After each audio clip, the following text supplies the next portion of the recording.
ik zie het even te trillen, even heen en weer. Het ging een paar seconden heftig tekeer.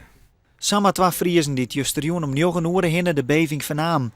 Toen kwam ik Josje de Vries van Balk, die het alleen op een bank ziet. Zijn vriendinnen lagen al op bed. Op een gegeven moment, jaarde ik de vloer bij de doorkreken. En ik dacht af, nou, ze is even verbeterd bij de liedste te zien, want het weer nog maar 9 uur. Maar toen op een gegeven moment begon de bank ik een beetje te trillen. En toen begon ik wat heen en weer te gaan. Ik denk, nou, het luidt hem op mij, langer dan het werk geweest. En toen om 10 uur weer op het nijs van de aardbeving. Ik denk, hé. Aan de andere kant van Friesland, in wat woorden, eenzelfde ondervinding bij de familie van der Oort. We zaten een nieuwe televisieserie te kijken, nogal intensief.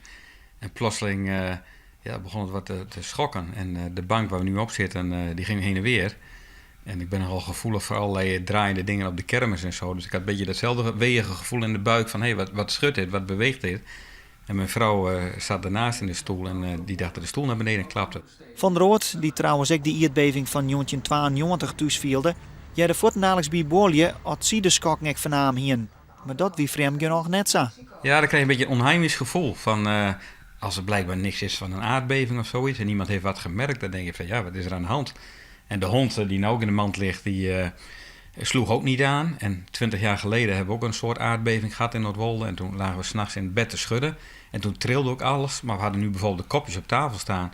En daar gebeurde ook niet mee. Het was puur heel plaatselijk, de bank en de stoel. En dat was het. Op verschillende plekken in het zuiden van de provincie Hameesing de beving vielt.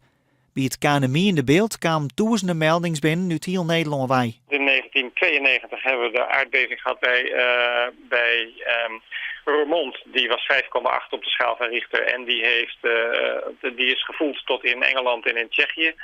Deze is een stuk kleiner, maar een afstand van 100 tot 200 kilometer is normaal. Nog eens keer? Zaten we nou jongen hebben weer de vierde eerste keer? Nee. Ik net onder in de winkel, maar er zit nog wat glaswerk. Nee, alles stond van de morgen op de planken gelukkig. Dus het voelt mooi. Liet zijn man direct wekker van worden, of nee? Nee, die had lekker in sliep wicht door de aardbeving. Die hield ik heel last van.